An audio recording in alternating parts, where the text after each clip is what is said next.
आजकल पत्नी की अपने पति से सबसे बड़ी कंप्लेंट क्या है? यह है कि पति टाइम नहीं देता। और पति की अपने पत्नी के साथ क्या कंप्लेंट है? तो वो भी यही कि पत्नी टाइम नहीं देती। और बच्चों को भी अपने पेरेंट्स से क्वालिटी टाइम चाहिए। देखिए, आजकल अपने परिवार बहुत छोटे होते जा रहे हैं। घर में सदस्य गिने चुने ही होते हैं, तो ऐसे में सभी सदस्यों का एक दूसरे के लिए समय बहुत मायने रखता है। और अपनी यही बात आप लोगों को समझाने के लिए मैं आप लोगों के साथ एक स्टोरी शेयर करती हूँ। एक घर है, जो घर का पिता है वो बहुत बड़े इंडस्ट्रियलिस्ट हैं, बहुत ज़्यादा बिजी। मतलब बच्चा जब स्कूल चला जाता है तब वो सोकर उठते हैं, और बच्चा जब सो जाता है तब वो अपने काम से घर पर वापस आते हैं। तो बच्चे की उसके पिता के साथ मुलाकात हुए कई कई दिन बीत जाते हैं। एक दिन वो बच्चा जागा रहता है, स्पेशली उसके पिताजी के घर पर आने तक। पिताजी पूछते हैं कि बेटा, आज आप सोए नहीं, क्या बात है, बोलो। तो बेटा कहता है कि पापा, आप जो इतना बिजी रहते हो, आप ये कहो कि आप दिन भर में कितना कमा लेते हो। पिताजी कुछ अनकंफर्टेबल, बेटा आप ऐसा क्यों पूछ रहे हो, कुछ चाहिए तो बोलो, मैं कल ही आपके लिए मंगवा देता हूँ। नहीं नहीं पापा, आप बस ये बताइए कि आप दिन भर में कितना कमा लेते हो। पिताजी ने कहा कि भाई ऐसा ही कोई 25,000 के आसपास दिन भर का। तो बेटे ने कहा ठीक है पापा, मैंने मेरी गुल्लक में कुछ पैसे जमा किए हैं, शायद 3,000।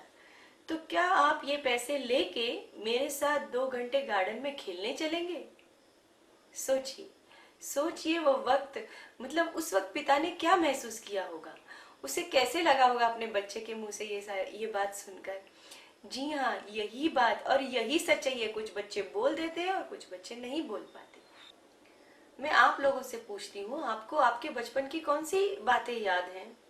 अगर आप लोग मुझसे पूछोगे तो मुझे याद है मम्मी पापा के साथ फैमिली टूर, जैसे वैष्णो देवी, तिरुपति जाना, या गर्मी की छुट्टियों में नाना नानी के यहाँ मौज मस्ती करना, या बुआ के बच्चे जब घर पर आते थे तब उनके साथ मस्ती करना। तो क्या आप नहीं चाहेंगे आपके बच्चों के साथ भी ऐसी ही यादें रहें?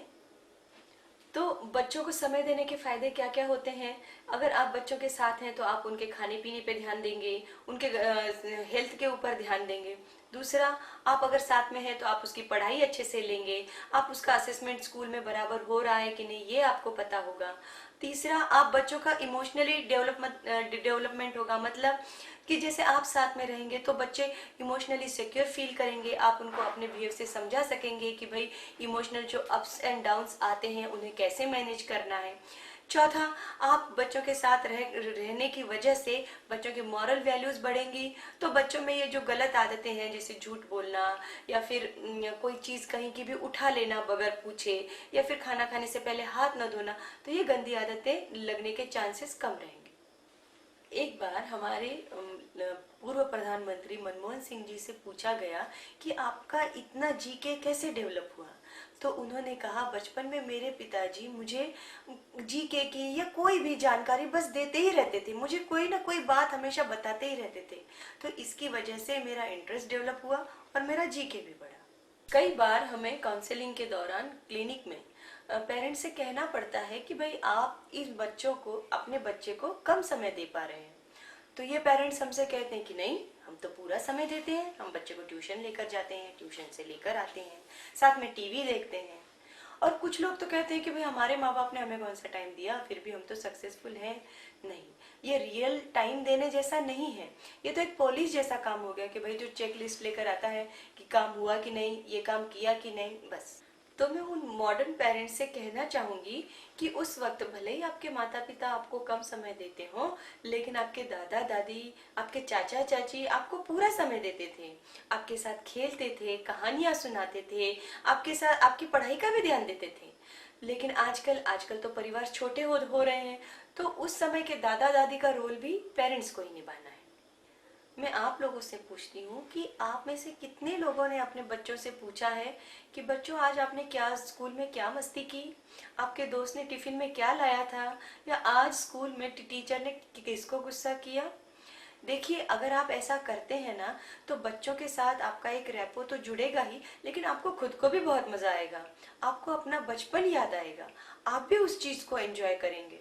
तो हम आपसे यह नहीं कह रहे हैं कि आप बच्चों को क्वालिटी टाइम देने के लिए अपना कुछ बिजनेस कम कर दीजिए या आपके जो रोजमर्रा के काम हैं उन्हें बंद कर दीजिए। नहीं, हम आपसे ये कह रहे हैं कि आप ये जो टीवी देखने में या सोशल मीडिया पे आप जो समय बर्बाद करते हैं ना, आप उसमें से थोड़ा समय निकाल कर बच्चों को क्वालिटी टाइम दे सकते हैं।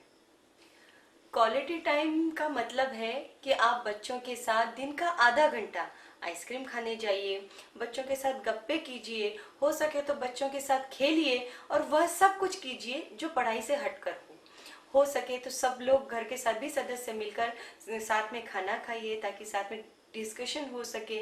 और ये जो क्वालिटी टाइम देना होता है ना, यह एलआईसी की तरह होता है, मतलब जिंदगी के साथ भी और जिंदगी के बाद भी। जिंदगी के साथ मतलब अभी तो आप सभी सदस्य एक दूसरे का साथ एंजॉय कर ही रहे हैं, लेकिन आपके जाने के बाद भी यह बच्चा देश का अच्छा नागरिक बनकर आपका नाम रोशन करेगा। तो आपके जाने के बाद बच्चा यह याद नहीं रखेगा कि आपने कितनी प्रॉपर्टी दी या उससे कितनी पढ़ाई करवाई, बल्कि वो याद रखेगा आपके साथ उसने गुजारा हुआ वक्त, वो वैकेशन टूर्स, वो क्रिकेट खेलना, वो आइसक्रीम पर खिलाने लेकर जाना, यह सब कुछ। अधिक जानकारी के लिए आप पढ़ सकते हैं हमारी बुक्स, जैसे कि 0 से 1 साल के लिए नवजात शिशु संगोपन, 2 से 6 साल के बच्चों के लिए हसत खेलत बाल विकास, 6 साल से ऊपर के बच्चों के लिए बाल संस्कार। साथ ही हमारी 2 सीडीज भी हैं, एक सीडी चर्चा मम्मी पापा से और दूसरी सीडी सवाल आपके जवाब हमारे।